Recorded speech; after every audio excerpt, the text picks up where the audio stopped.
There have been shocking developments in the court cases with Dominion voting machines.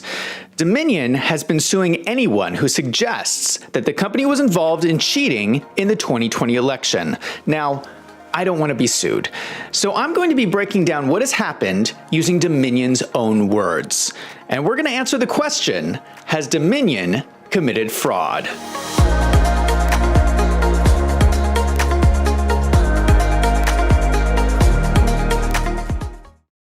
In the 2020 election, Dominion voting machines were used in 28 states and Puerto Rico. This included every swing state. So, if you voted in 2020, there's a good chance your vote was counted by a Dominion voting machine. As I'm sure you are aware, there are many people claiming fraud in the 2020 election, and Dominion voting machines is one area they place blame for the fraud. Dominion has been suing people over these allegations. The most famous example is their lawsuit against Fox News. I want to walk you through this lawsuit because I don't think a lot of people understand what happened. Dominion sued Fox News over four main types of statements. Fox would bring speakers on their shows, like Rudy Giuliani or Sidney Powell, who would make these statements. The fraud lie, the algorithm lie, the Venezuela lie, and the kickback lie. These are the terms that Dominion uses to refer to these statements. I'm going to go through each one. The fraud lie is pretty straightforward.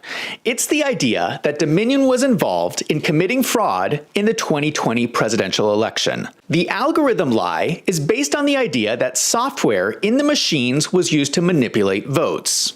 The Venezuela lie says there is a connection between Dominion and Hugo Chavez in Venezuela.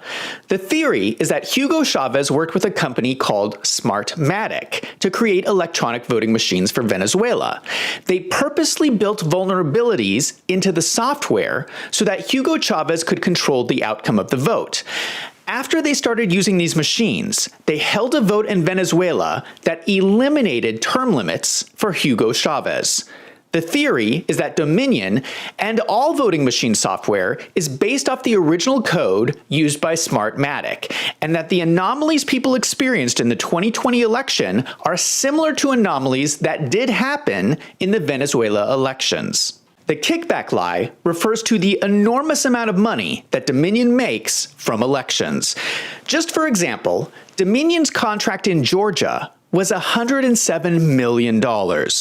The theory is that politicians were influenced to favor Dominion in government procurements through political donations and other kickbacks. Now, in this video, I'm not going to say whether these theories are true or not. You can look into them on your own. What I do think is interesting is what happened in the lawsuit with Fox News. The judge in this case is someone named Eric Davis. He's a Democrat judge in the Democrat state of Delaware. He was appointed by Democrat Governor Jack Markell, who had close ties with Joe Biden. In fact, Joe Biden was so friendly with Jack Markell that he appointed him last year to be the U.S. ambassador to Italy.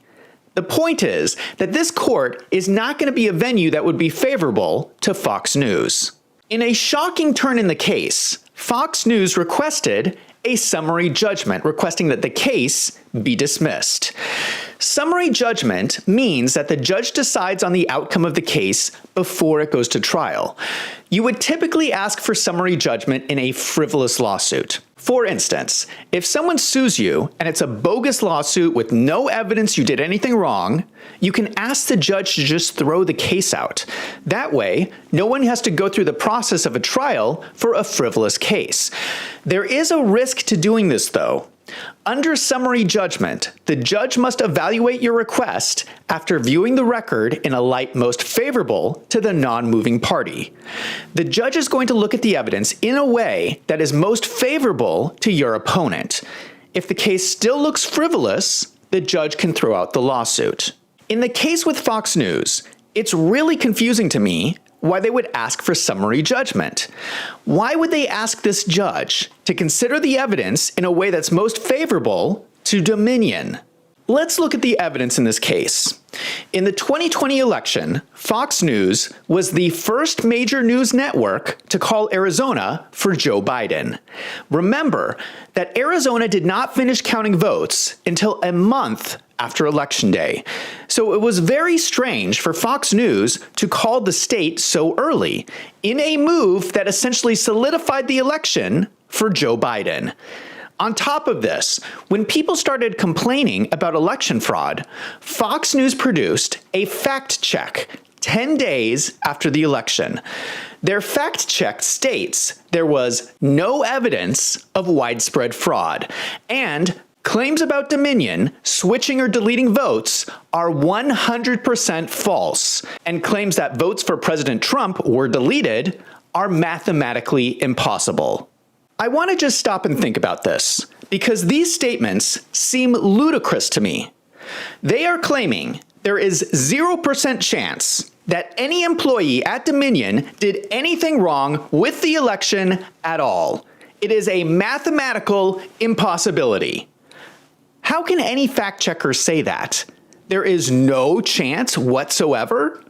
They are making this statement only 10 days after the election, before multiple states have even finished counting their votes. I don't see how they call this journalism, because their fact-check statements seem highly unlikely to me. But regardless of whether we believe the fact check or not, Fox News said it. So Fox News put themselves in a situation where they called the election for Joe Biden, they said there was no election fraud, and then they brought on guest speakers who said there was election fraud. That is the basis of the case. Dominion is claiming that Fox News admitted themselves that they lied. I have to admit that in this situation, Dominion has a point.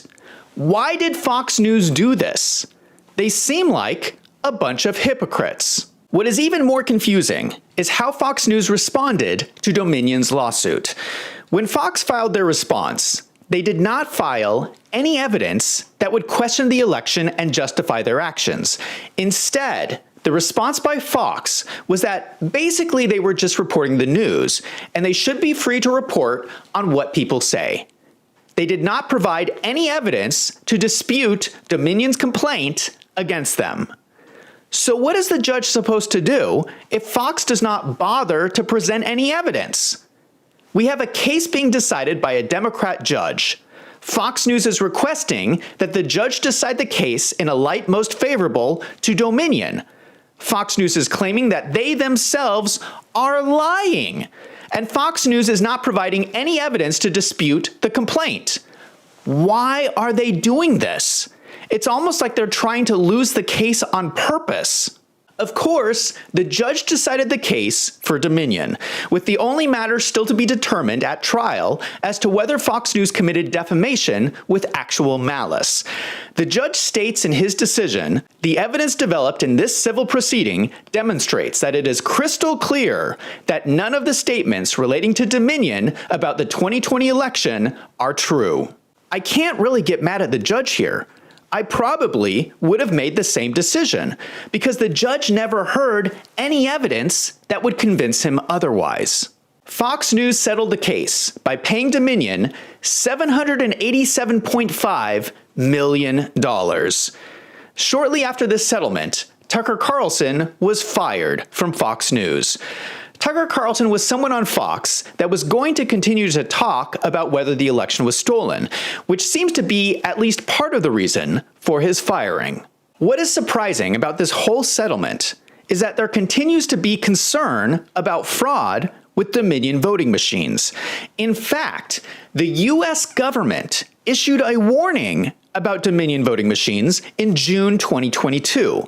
CISA, the Cybersecurity and Infrastructure Security Agency, issued this press release saying that Dominion voting machines had security vulnerabilities that could be exploited. People are so outraged over this that the people in Georgia have been fighting in court to remove the use of Dominion voting machines from their elections on the basis that they're not secure. In January 2024, a computer scientist demonstrated in court how he could manipulate a Dominion voting machine using only a pen, a fake $10 voter card, or a $100 USB device. In a matter of seconds, he could rig the machine to print out as many ballots as he wanted. I'm going to explain how you fake a Dominion voting machine. This is all public information anyone can find on the internet. You take a pen and you insert it into the power button on the back of the machine and you hold it down for 5 seconds. This reboots the machine in safe mode and gives you super user access. This gives you unlimited ability to manipulate data on the machine. Now, I don't know what you think, but to me, it sounds like these machines are not very secure. Now, you might argue that all these machines have audit logs, so if someone tried to manipulate the votes, wouldn't you just see it in the audit logs? However, if you are a super user, you can delete the audit logs. Also, you can program all of these steps into a technician card. You insert the card, and it runs the program in seconds.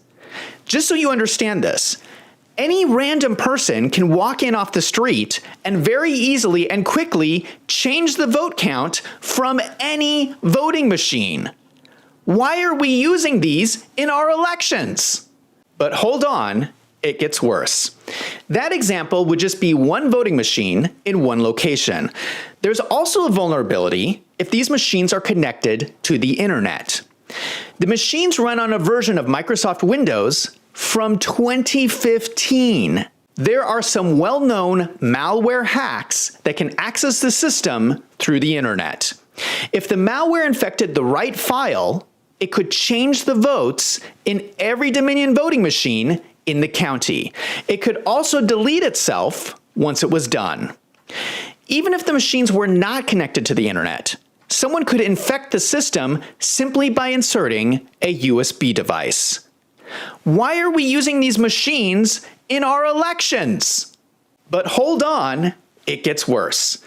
Dominion is continuing to sue people who accuse them of cheating in the 2020 elections. But unlike Fox News, these other defendants are fighting back. Dominion is suing Rudy Giuliani, Sidney Powell, Patrick Byrne, the CEO of Overstock, and Mike Lindell, the CEO of MyPillow. All of these cases have been filed in Democrat courts in Washington, D.C. But even with biased judges and juries, these cases are going to be incredibly difficult for Dominion to win. They have to prove that these people were all intentionally lying when they claimed the 2020 election was stolen. I don't think anyone seriously doubts that these people actually believe the 2020 election was stolen. The case against Patrick Byrne is currently in discovery. The discovery uncovered multiple emails internal to Dominion that raised significant questions about the company.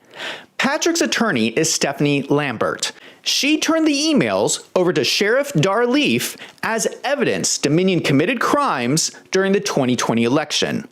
Sheriff Darleaf sent this letter to Congress requesting an immediate investigation. He says the emails show that foreign nationals have accessed electronic voting machines in Michigan and other states. What he is referring to is this email. Dominion has offices in Serbia.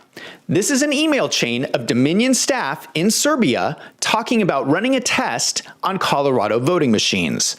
They are going to connect to the machines and vote. I quote, "Let's try and run the whole test for the Colorado project and full-face ballot by voting. Why do Serbians have the ability to log into U.S. voting machines and vote?"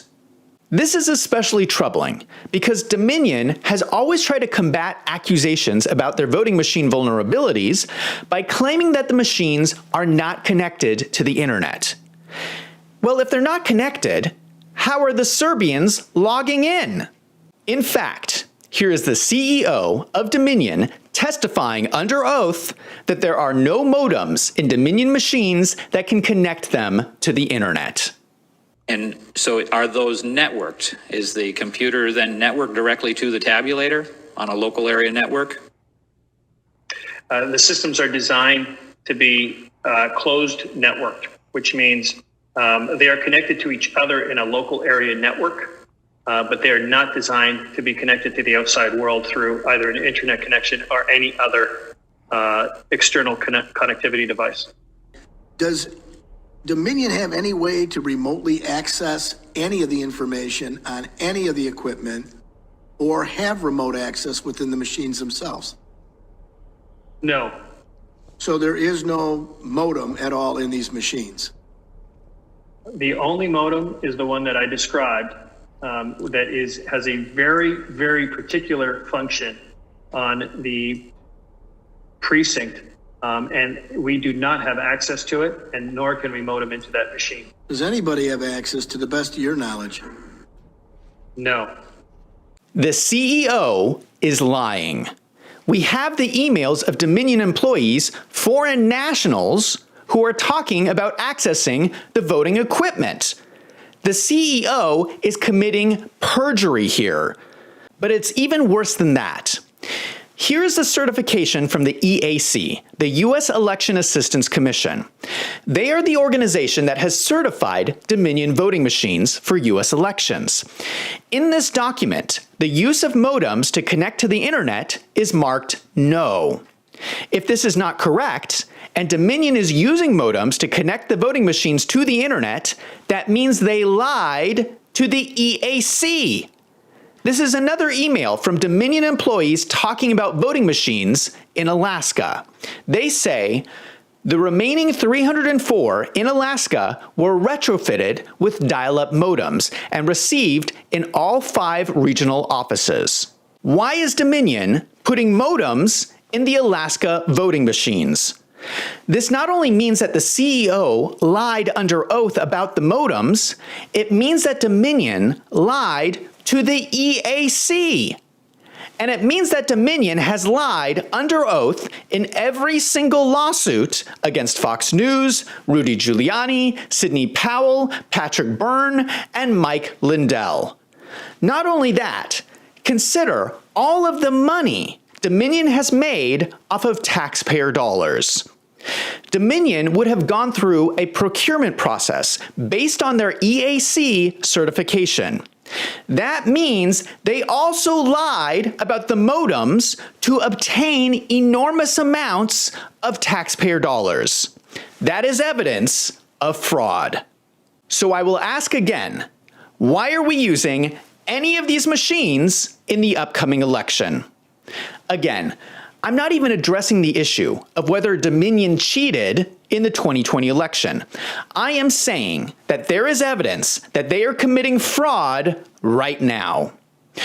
Just so you understand what this means, Fox News paid Dominion $787.5 million in their settlement. If Dominion lied to get that settlement, and if Fox News has lawyers that are any good, they can ask that the settlement be overturned because of fraud, and Fox News can ask for all their money back. Now I want to hear from you. What do you think about Dominion? Leave a comment down below. And if you like this video, don't forget to hit that subscribe button so you don't miss out on future videos. If you like these videos, consider signing up for a monthly membership on my website, WolvesAndFinance.com. For $6 a month, you help me to keep putting out these videos. I'm Zach from Wolves and Finance. Thank you for watching.